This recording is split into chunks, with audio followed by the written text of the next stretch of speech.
The Arctic, a land of stark beauty, endless nights, and bone-chilling cold. It's a place where isolation isn't just a feeling, but a way of life. But the Arctic also carries whispers of something darker, something ancient.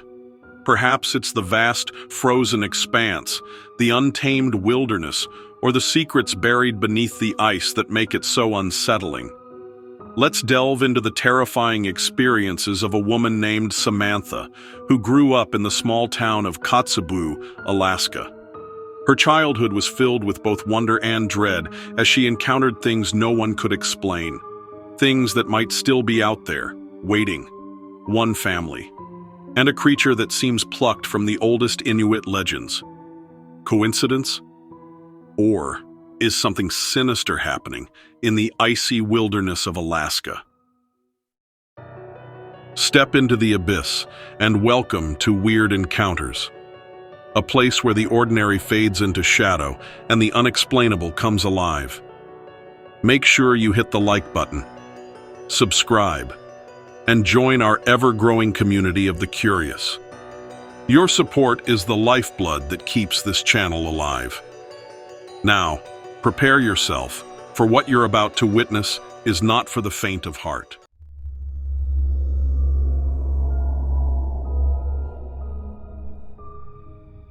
Samantha grew up in Kotzebue, a small remote town on the edge of the Chukchi Sea in Alaska. The winters were brutally cold, the nights long and dark, and the landscape an endless stretch of snow and ice. Her family's home was perched near the frozen shoreline, close enough to the sea that the sound of cracking ice could sometimes be heard at night. It was New Year's Eve, and Samantha's family had planned a quiet evening. The cold was biting, and the stars hung low in the pitch-black sky. Samantha, just young at the time, was giddy with excitement, staying up late to watch the fireworks her father promised to light at midnight.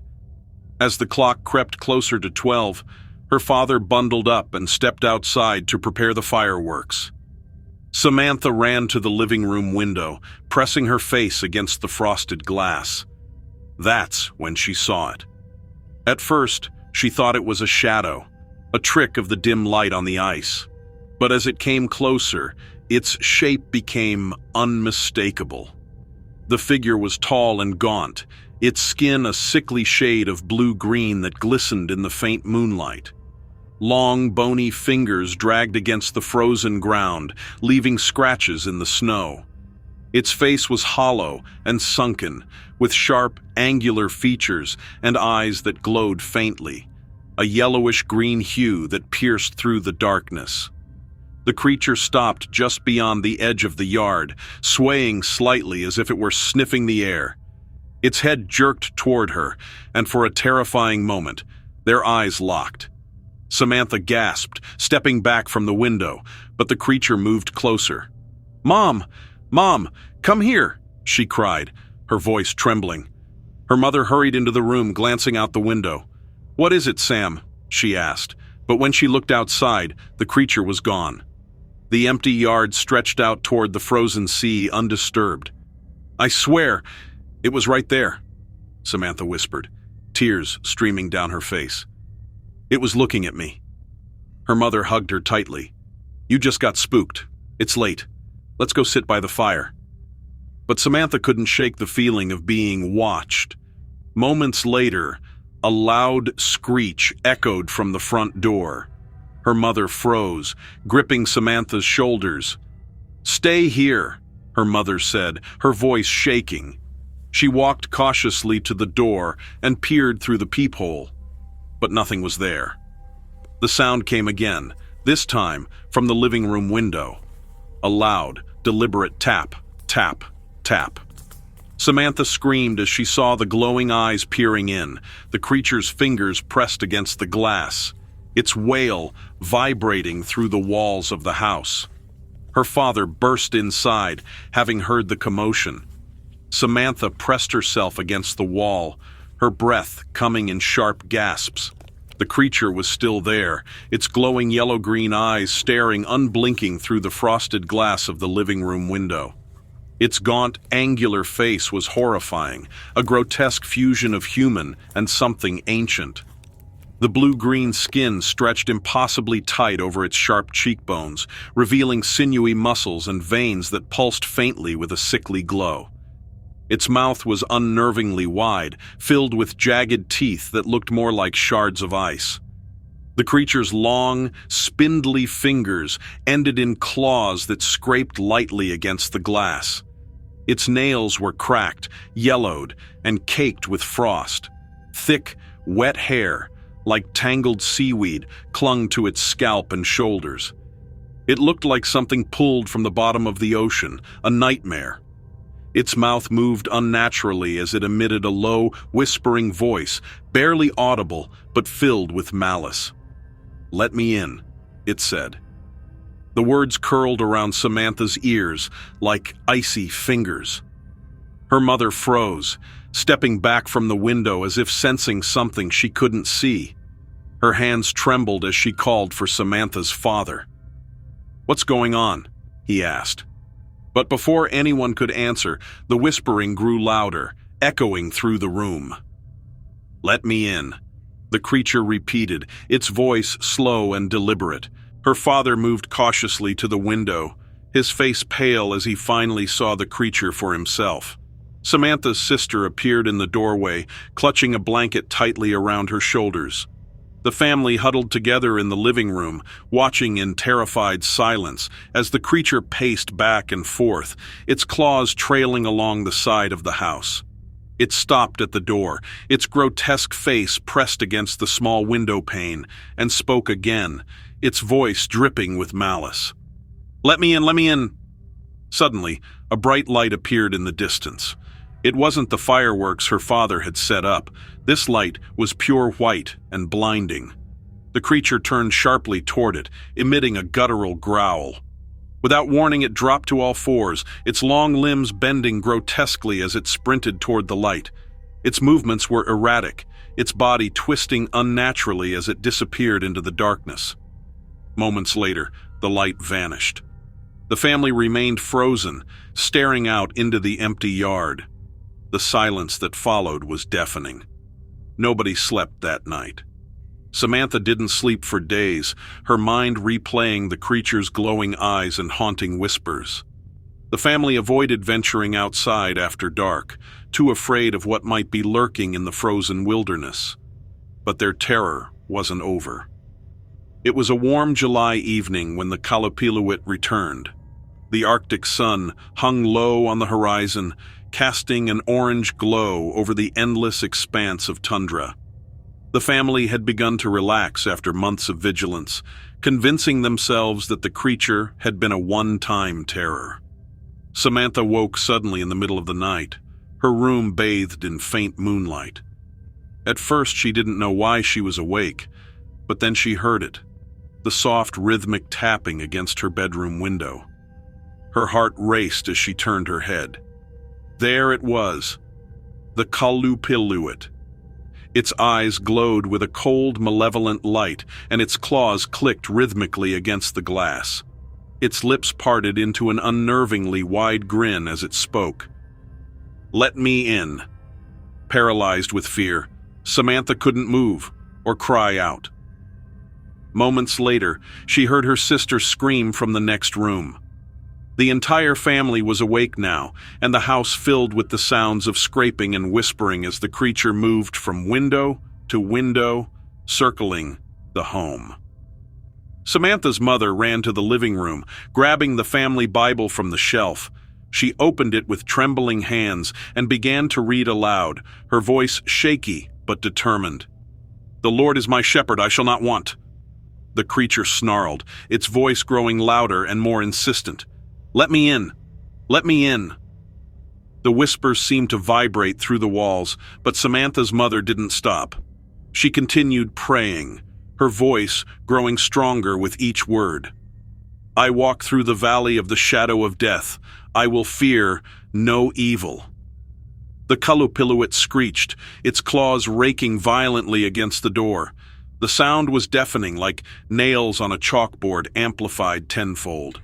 Samantha's father joined in, reciting verses alongside her mother. The creature's movements grew more erratic. It paced frantically around the house, banging on the walls and windows. Its once controlled whispers became incoherent, guttural growls.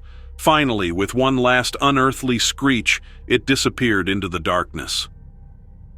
The family stayed awake until dawn, huddled together in the living room with every light in the house turned on. The calipilowit never returned after that night, but the family was forever changed. They moved away from Kotzebue later that year, unable to shake the feeling that the creature was still out there, waiting. Samantha still struggles to explain what she saw. Was it a cryptid, a spirit, or something even older? Something beyond human understanding? The one thing she's certain of is this: whatever the calipilowit is, it's not bound by the icy waters of legend. It can walk among us, and it will always whisper. Let me in.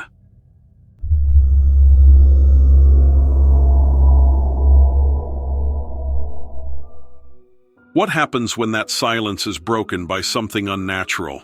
Something ancient? Something hungry? For Liam, a seasoned park ranger accustomed to the dangers of the Alaskan wild, it was supposed to be another routine patrol. A cold December night, a lonely stretch of road, and the vast, untamed frontier. But then, he saw her, a woman stumbling through the snow, terrified and silent. And as he would soon learn, she wasn't alone. What followed was a night of terror, a confrontation with a creature so grotesque, so unearthly, that it defied explanation.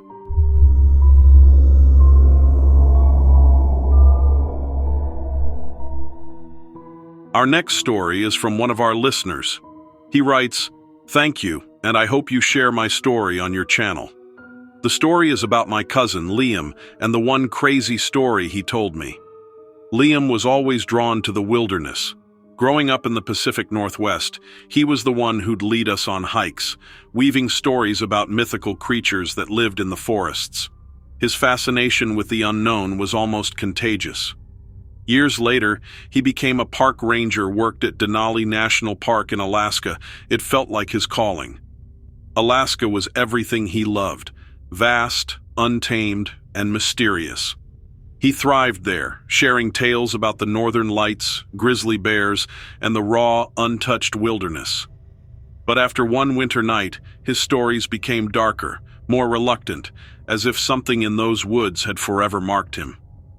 It was just after Christmas when the encounter happened. Liam had been a park ranger for over a decade, stationed at Denali National Park for the last 6 years. The isolation didn't bother him. In fact, he preferred it. The wilderness had always been his sanctuary.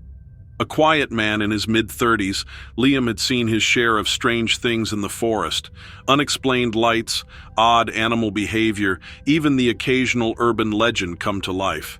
But nothing prepared him for what he encountered that fateful winter night. It was late December, a time when the days were more shadow than sunlight. Liam had been patrolling a remote stretch of road near the park's coastline, ensuring no illegal camping or hunting was taking place. The snow was relentless, falling in heavy sheets that his truck's wipers could barely keep up with. He was about to turn back toward the ranger station when his headlights caught something on the side of the road. A woman stumbling through the snow, wearing no more than a tattered coat and boots, clearly unprepared for the brutal Alaskan winter. Her hair was matted with ice, and her face was pale as the snow itself. Liam slammed on the brakes and jumped out. "Ma'am, are you all right?" he called out, his voice muffled by the howling wind. The woman didn't respond.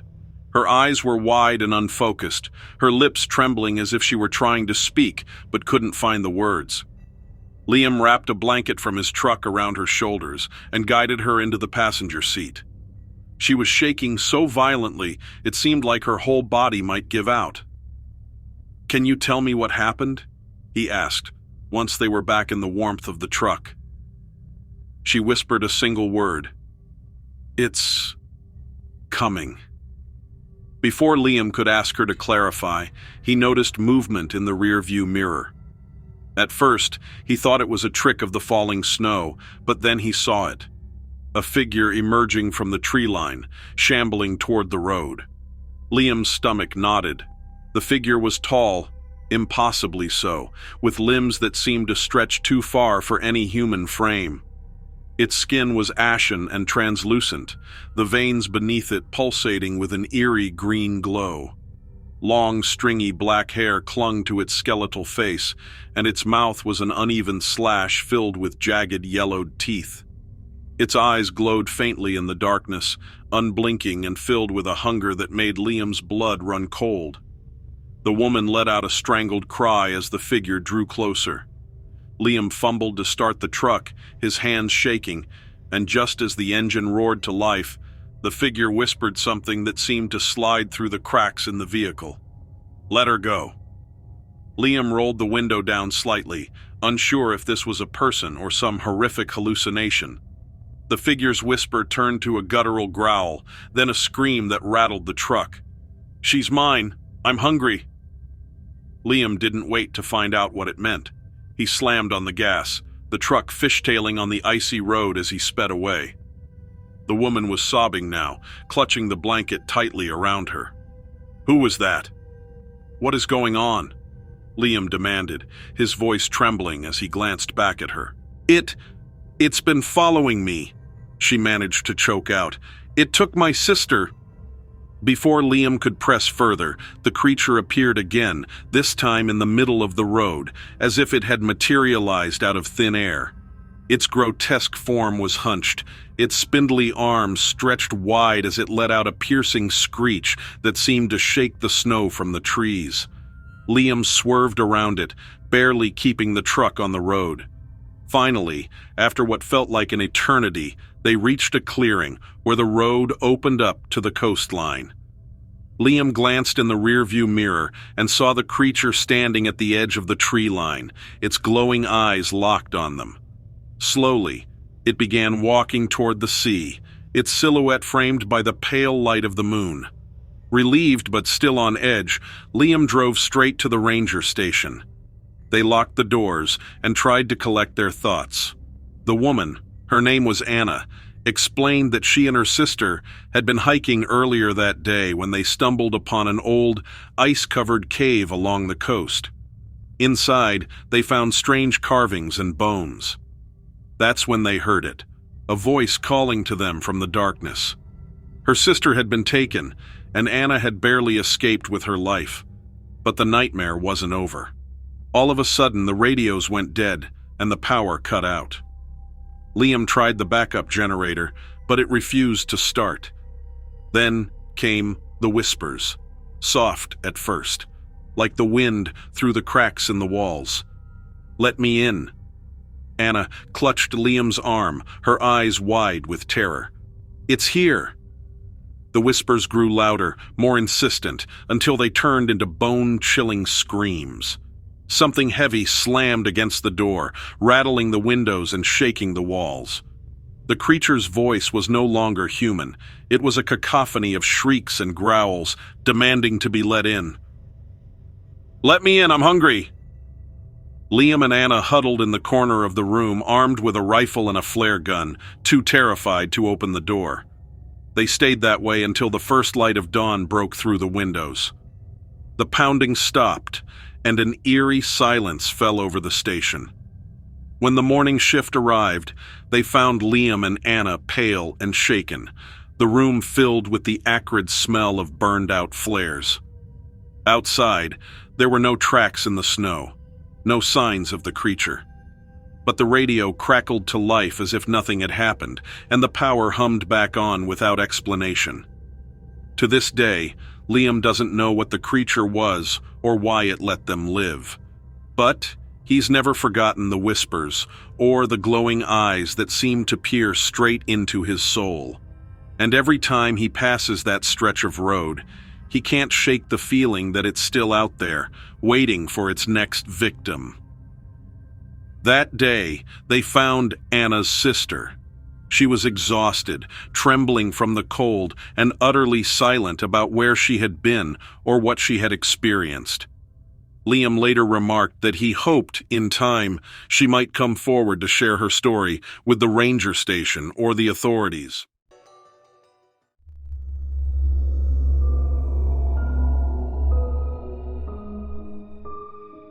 Thank you for letting me submit my encounter. This is so strange, and I'm sure the audience won't believe me, but here is my story. I've worked as a park ranger for over a decade, but no amount of training or experience could have prepared me for what happened in the fall of 2018. I was stationed in the rugged terrain of Shasta Trinity National Forest in Northern California. The forest is vast, a sprawling expanse of ancient trees, deep valleys, and peaks that seem to pierce the clouds. It's a place of stunning beauty, and, as I learned, unfathomable terror. My story begins in late November, just before the snow starts blanketing the higher elevations. Most of the summer crowds had thinned, and the forest had taken on an eerie stillness. My task that week was to survey and close off sections of the Pine Ridge Trail that had been damaged by heavy rains. The trail winds through dense pine forests and rocky outcrops, and at times it feels like the wilderness swallows you whole. On the third day of my assignment, I decided to stay late and finish marking the final section of the trail. The sun was already dipping below the mountains, casting long, jagged shadows across the landscape. I radioed the ranger station to let them know I'd be back after dark and set off down the trail. About 2 miles in, I started noticing strange things. Trees with massive gouges carved into their bark, far higher than any bear could reach. Piles of broken branches arranged in odd patterns along the trail. At first, I chalked it up to the wind or maybe an overzealous camper, but the deeper I went, the more uneasy I felt. The forest was unnaturally quiet. No birds, no rustling leaves, just silence. Then I found the footprints. They were massive, easily twice the size of my boot, and embedded deep in the muddy trail. I crouched down to get a better look. The prints had 5 toes, but they were splayed wide like a human's, except no human has feet that large. A chill ran down my spine as I realized the tracks were fresh. Whatever made them was close. I decided it was time to head back. The forest, once a familiar friend, now felt hostile, like it was watching me.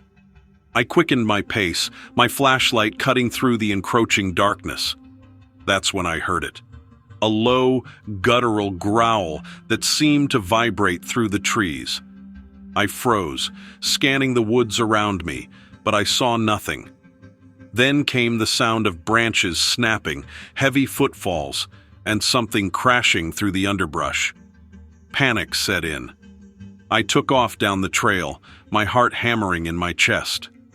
The footsteps behind me were relentless, closing the distance no matter how fast I ran. I glanced back, and that's when I saw it. The creature burst from the shadows with terrifying speed. Its movements were both powerful and unnervingly fluid, like a predator in its prime. It leaped between trees with ease, its massive arms swinging as it let out guttural screams that echoed through the forest. At one point, it tore a branch clean off a tree and hurled it in my direction. The branch crashed to the ground mere feet from where I was running. The creature's chest heaved as it beat on it with both fists, the sound reverberating through the woods like a war drum. Its piercing golden eyes burned with fury, and its bared teeth glinted in the beam of my flashlight. I veered off the main trail and scrambled up a steep incline, hoping to lose it. But the creature was relentless. Its massive strides and unearthly speed closed the distance faster than I could comprehend. It roared again, a deafening sound that shook me to my core. Somehow I managed to find a side path that led to an old fire road. My lungs burned, and my legs felt like they would give out at any moment, but the thought of that creature kept me going. When I finally burst out of the woods onto the gravel road, I collapsed, gasping for air. I thought I was safe until I heard the sound of heavy footsteps approaching again. Then came the screams, guttural and enraged, as if the creature was warning me to never return. I reached the ranger station and slammed the door shut behind me, grabbing a rifle from the supply cabinet. The creature let out one final roar before retreating into the darkness, its golden eyes glowing faintly from the tree line. I stayed awake all night, listening to every creak and groan of the building, terrified it would come back. The next morning, I reported the incident to my supervisor, but I left out the details of what I'd seen. Instead, I focused on the fallen trees and strange tracks, hoping they'd send a team to investigate. To my surprise, my supervisor didn't seem shocked. He just nodded and said, "You're not the first ranger to see something out there." He then told me about a discovery from the 1960s. A group of rangers had stumbled upon a grave deep in the forest, containing massive bones and skulls that didn't match any known animal. The bones were ape-like, but far larger than any gorilla. The government allegedly took the remains for study and then buried the incident, claiming it was a hoax. "We're not supposed to talk about it," he said, "but some of us know better." I later spoke with a retired ranger who'd worked in the park during the 1980s. He recalled seeing strange figures moving through the trees at dusk and hearing bone-chilling howls echoing through the valleys. "It's their forest," he told me. "We're just visitors." One local eyewitness I spoke to was adamant that the government knows about these creatures. "They have proof," she said. "Footage, bones, you name it. But they deny everything. They don't want people to panic, or worse, start hunting them." Her conviction left me unsettled, as it mirrored my own experience too closely. I never went back to that section of the park alone. In fact, I transferred to another station the following year. But the memory of that night stays with me. Every time I close my eyes, I see those golden eyeshine and hear that guttural growl. Whatever is out there in the forests of Northern California, it's something we're not meant to understand.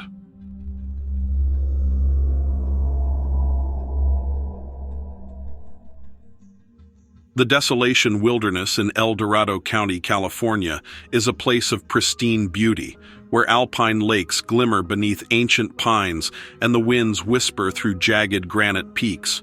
But beneath its tranquil facade lies something older, something darker. The locals tell of a creature, the Hollow Man, that stalks the woods, a pale, clawed figure bound to the land by a curse older than memory itself. This is a tale of terror, grief, and the haunting price of meddling with the unknown.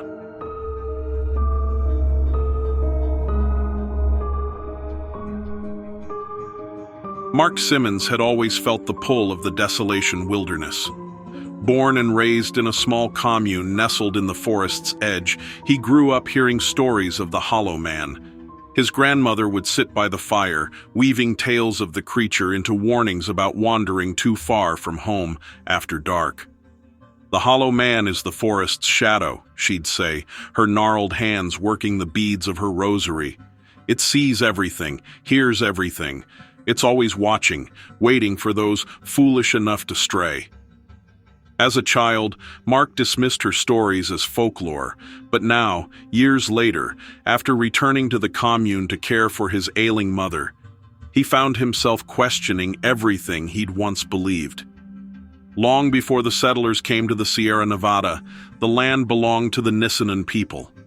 They spoke of a man named Toha, a shaman who was said to possess great power.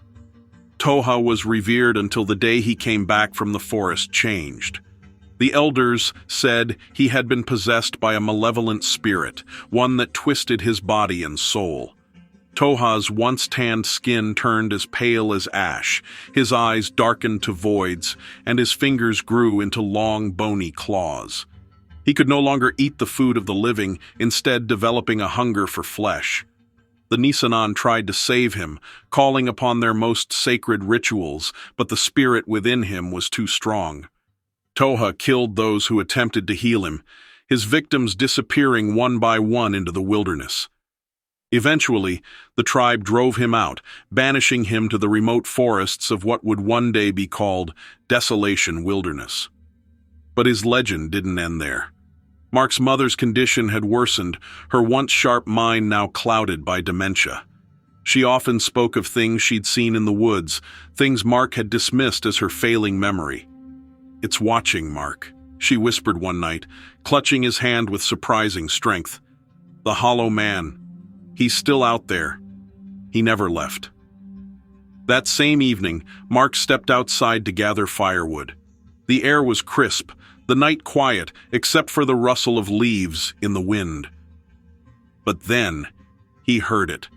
A soft, rhythmic clicking sound, like bone tapping against stone. He froze, the stories of his childhood rushing back with chilling clarity.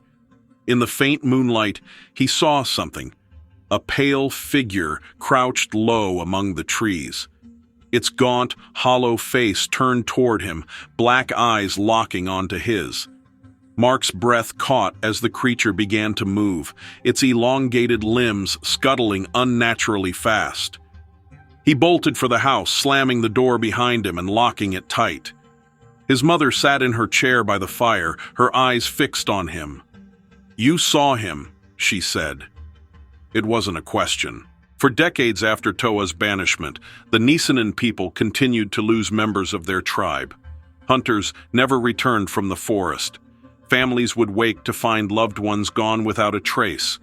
The elders spoke of Toha's spirit, now fully consumed by the demon, preying on the tribe out of revenge. In desperation, the Nisenan sought to trap him, performing a powerful binding ritual. They sealed him in a sacred cave deep within the forest, using charms and offerings to keep him imprisoned. But they knew the binding was not permanent. As long as people ventured into his domain, the curse would endure. The next morning, Mark woke to chaos. One of the commune's younger residents, Ellie, had gone missing overnight. Her parents were frantic, and a search party was quickly organized. Mark joined them, his encounter with the Hollow Man the night before fresh in his mind. As they ventured deeper into the woods, the clicking sounds began again, faint but unmistakable. The group grew uneasy, their calls for Ellie growing quieter as the oppressive silence of the forest closed in. Then they found her, or what was left of her. Ellie's body lay in a clearing, her skin pale and claw marks raked across her torso. Her eyes stared lifelessly at the sky, her mouth frozen in a scream. Beside her was a crude symbol carved into the dirt, a circle with jagged lines radiating outward. Mark's stomach turned. It was the same symbol his grandmother had drawn in the dirt when telling him stories of the Hollow Man. The demon's mark. The settlers who came after the Nisenan were oblivious to the curse. They built their homes and towns in the shadow of the wilderness, dismissing the tales of the natives as superstition. But the disappearances continued. By the early 20th century, stories of the Hollow Man began to surface again. Campers spoke of pale figures watching them from the tree line. Hikers found mutilated animals arranged in strange patterns. The forest gained a reputation, its beauty overshadowed by its darkness. As the commune mourned Ellie, Mark knew they had to act. He remembered his grandmother's stories, how the Nisenan had tried to bind the Hollow Man. If they could find the cave, maybe they could trap him again. Mark and a small group ventured into the forest, guided by the crude map his grandmother had drawn decades ago. The clicking grew louder as they approached the cave, a yawning maw in the side of a granite cliff. Inside, the air was heavy, the stench of decay overwhelming. The group set their traps and placed charms at the cave's entrance, just as the Nisenan had done. But before they could finish, the Hollow Man appeared. His gaunt form emerged from the shadows, his black eyes glinting with malice. He moved with unnatural speed, his claws slashing through the air as the group scattered. Mark stood his ground, clutching the final charm. He hurled it at the creature, the binding spell activating in a burst of light. The Hollow Man screamed, a sound that shook the very ground before collapsing into the cave's depths. The group sealed the entrance, their breaths ragged as the forest fell silent. The commune has since disbanded, its members unable to bear the weight of what they'd experienced. Mark moved away, but the forest never left him. He still dreams of the Hollow Man, his black eyes watching from the shadows, waiting for the day the bindings fail. The desolation wilderness remains as beautiful as ever, but those who live nearby know better than to venture too far. Because some shadows are more than just darkness. They're alive, hungry, and waiting. Here is another story from a listener, this time from the secluded woods of upstate New York. Before we dive in, please like and subscribe to this video. Your support is what keeps this channel going. If you've heard anything similar or know more about the strange occurrences in this area, leave it in the comments below. Now, get ready for a chilling tale of survival and terror. The dense forests of upstate New York hold secrets that have been whispered about for generations. Stories of people who vanished without a trace, of strange shadows moving through the trees, and of creatures that seem to blur the line between human and beast. This is one of those stories, passed down from a grandfather who knew the woods like the back of his hand. What follows is a tale of survival, terror, and a glimpse into something no one wants to believe is real.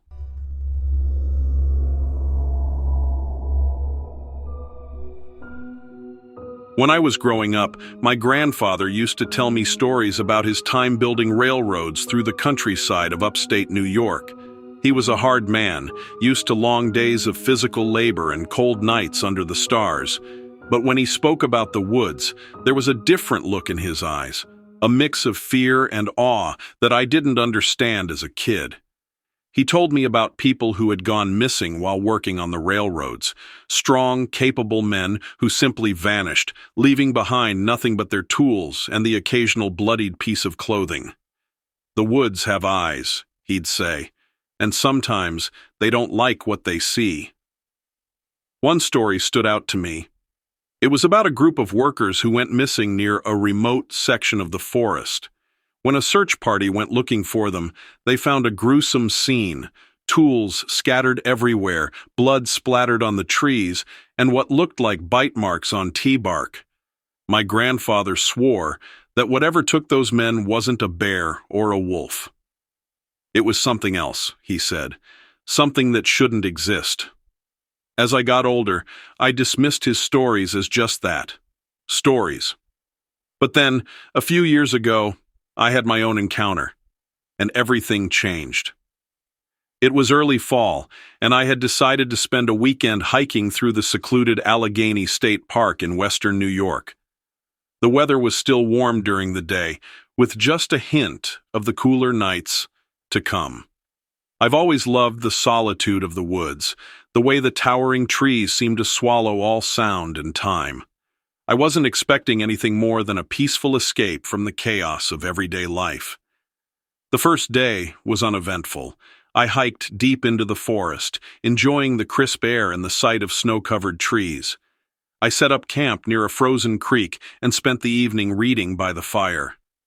But as the night fell, I started to feel uneasy. The woods were too quiet, and I couldn't shake the feeling that I was being watched. Around midnight, I heard it. A low, guttural growl that froze me in place.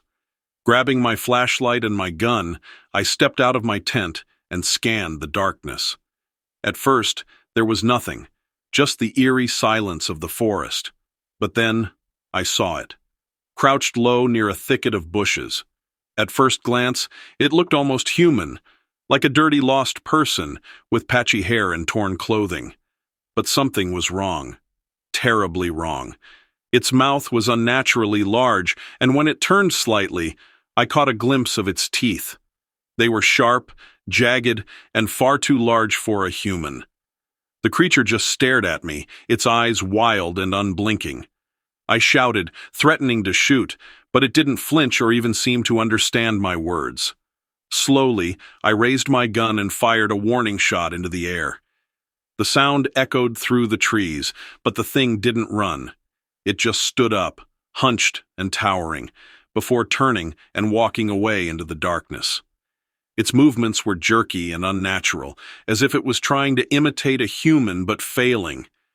I was in the middle of nowhere, and that sight chilled me to my core. I didn't sleep a minute that night, too afraid it might return.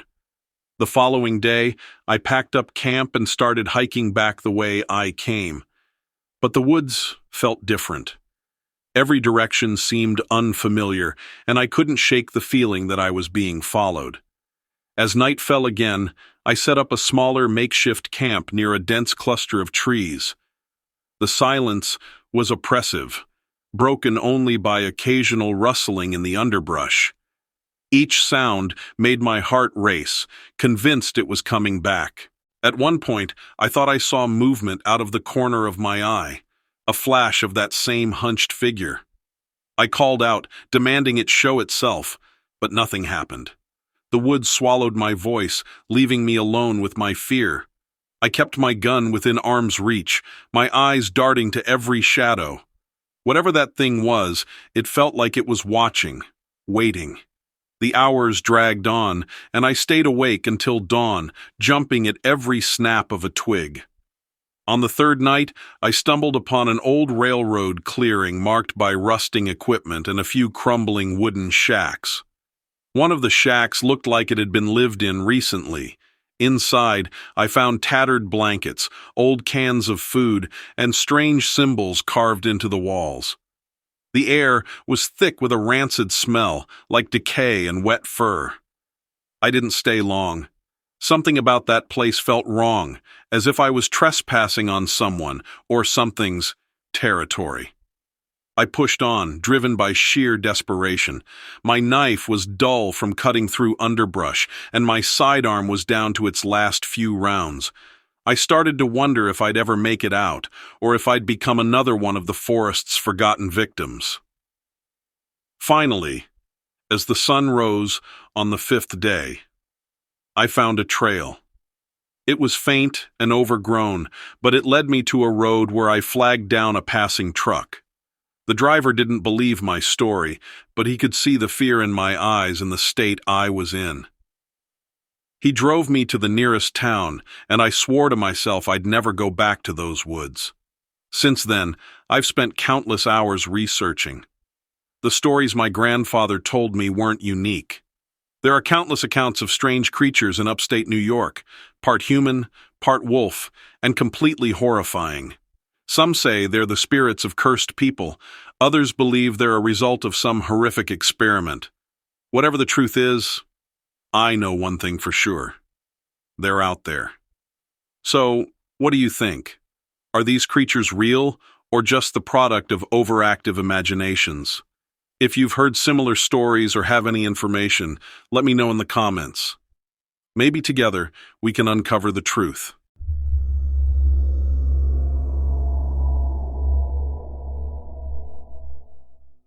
The forests of upstate New York, blanketed in snow, hushed by winter, and steeped in tales of old. But beneath the serenity lies a darker truth. For centuries, whispers of beasts in the woods have been passed from one generation to the next, dismissed as folklore by some and feared as gospel by others. One fateful winter, a group of friends set out for a weekend in the wilds, eager for adventure, but what they found was something far beyond their imagination. What follows is one of those stories that clings to the shadows, too horrific to share yet too haunting to forget. This is their story.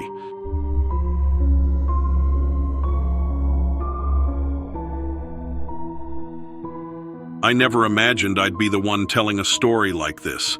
Stories like these are the kind you hear from old-timers sitting around campfires, their faces lit by flickering flames. Stories of the pinewoods beast, they call it, a creature as old as the forest itself, as big as a man, but faster and far more dangerous. I always thought it was just one of those tales to keep kids from wandering too far into the woods. But now, I know better. It all started last winter when my friends and I decided to go camping near the town of Pine Hollow in upstate New York. Pine Hollow is one of those places where history feels alive, even in the dead of winter. The locals don't talk much about the past, but the stories are there if you dig deep enough. Tales of hunters who went missing, their bodies never found. Of strange howls echoing through the trees at night. Of claw marks left on cabin doors. We didn't think much of it at the time. It was just folklore, right? We were city kids looking for a weekend escape, a chance to unplug, hike, and enjoy the snowy wilderness. There were 4 of us, me, my girlfriend Sarah, and our friends Mark and Jenna. We packed up our gear and drove out early on a Friday morning. The plan was simple: hike into the woods, set up camp, and spend a couple of days away from the grind. The first day was perfect. The air was crisp, the snow crunched underfoot, and the woods were stunningly beautiful. We found a clearing near a frozen creek and set up our tents. That night, we built a fire, roasted marshmallows, and laughed about how Mark kept slipping on the ice. Everything felt normal. Until it didn't. The first sign that something was wrong came just after midnight. I was half asleep in my tent when I heard it, a low, guttural growl that seemed to vibrate through the ground. At first, I thought it was a bear, but then I remembered. Bears hibernate in the winter. I nudged Sarah awake, and we both listened. The sound came again, closer this time, followed by a series of sharp, snapping noises, like something big was moving through the trees. Mark unzipped his tent and stuck his head out. "What the hell was that?" he whispered. None of us had an answer. The next morning, we found tracks around our campsite. Huge tracks. They looked canine, but they were far too large to belong to any wolf or dog. Mark joked that it must be the pine woods beast, but the rest of us didn't laugh. There was something unsettling about those tracks, something that made the hairs on the back of my neck stand up. We tried to shake it off and went about our day, hiking deeper into the woods. But the feeling of being watched never left. Every so often, we'd hear faint noises, a branch snapping, the crunch of snow. At one point, Jenna swore she saw something move between the trees, but when we looked, there was nothing there. By the time the sun began to set, we were all on edge. We decided to head back to camp, but the woods seemed different now. The shadows were longer, the air colder. It felt like the forest itself was closing in on us. That night, everything fell apart. It started with the howling. Not the kind of howling you'd hear from a wolf pack. This was deeper, more guttural, and it didn't sound like it came from one creature. It was as if the entire forest was alive with that horrible, bone-chilling sound. We huddled around the fire, clutching whatever makeshift weapons we could find: a hatchet, a heavy flashlight, a tent pole. Then came the movement. The creature burst into the clearing like a shadow come to life. It was massive, at least 7 feet tall, with matted fur and eyes that seemed to glow in the firelight. Its snout was long and filled with razor-sharp teeth, and its claws looked like they could tear through steel. It let out a roar so loud I thought my ears would burst. Mark swung the hatchet, but the creature was too fast. It swiped at him, knocking him to the ground like a rag doll. Sarah screamed, and Jenna grabbed me, pulling me toward the trees. "We have to run," she shouted. We ran, stumbling through the snow, our breaths coming in ragged gasps. Behind us, the creature gave chase, its guttural growls echoing through the forest. It didn't just move, it leapt, covering ground with horrifying speed. At one point, it grabbed Jenna's scarf, yanking her back. I turned and swung the flashlight as hard as I could, hitting the creature square in the face. It let go of Jenna, but its roar told me I'd only made it angrier. We eventually made it to an old abandoned cabin we'd passed earlier in the day. We barricaded the door with whatever we could find and huddled in the corner, praying it wouldn't find us. But the creature didn't need to break in to terrify us. It circled the cabin, clawing at the walls and letting out those awful howls. At one point, it slammed against the door so hard I thought it would splinter. Then, as suddenly as it started, the attack stopped.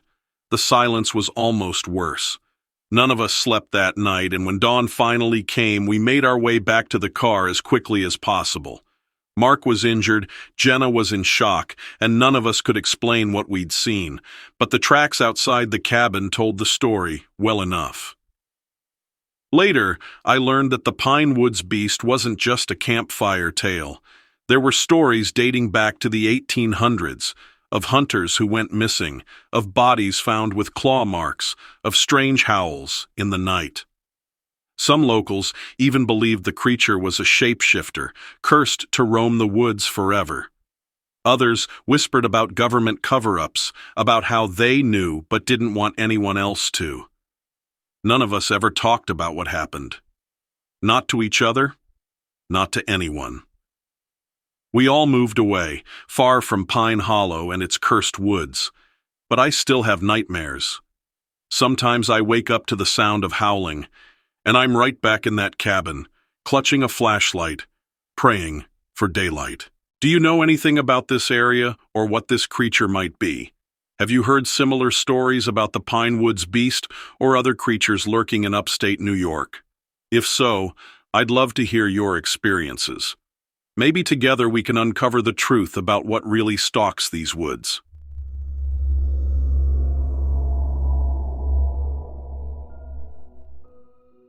Here is another story from a listener, this time from a place close by in New York State. Before we dive in, please like and subscribe to this video. Your support is what keeps this channel going. Deep in the forests of upstate New York, where the Adirondack Mountains loom large and shadowy, the land holds stories. Stories of ancient spirits, beasts that prowl the wilderness, and those who venture too far and never return.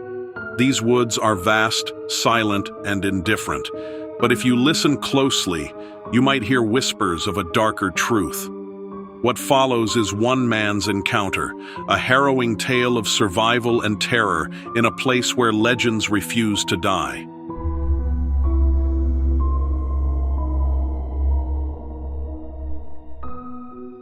In the fall of 1997, I was an amateur wildlife photographer and survivalist, chasing my dream of capturing nature's beauty. It was a passion born of countless weekends spent camping and trekking through forests, armed with a camera and just enough gear to get by. I'd planned a solo trip to the Adirondack wilderness, a sprawling expanse of rugged terrain and ancient trees.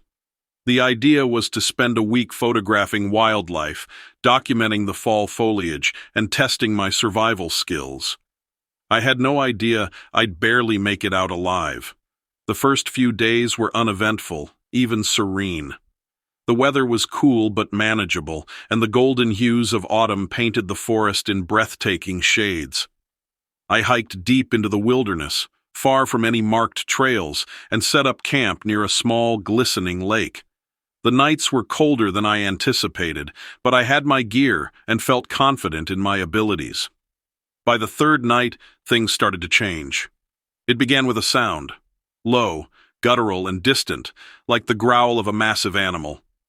At first, I dismissed it as a bear, or perhaps a moose. The Adirondacks are home to plenty of wildlife, after all. But as the night went on, the sound grew closer, circling my camp. Whatever it was, it moved with purpose, its steps heavy and deliberate.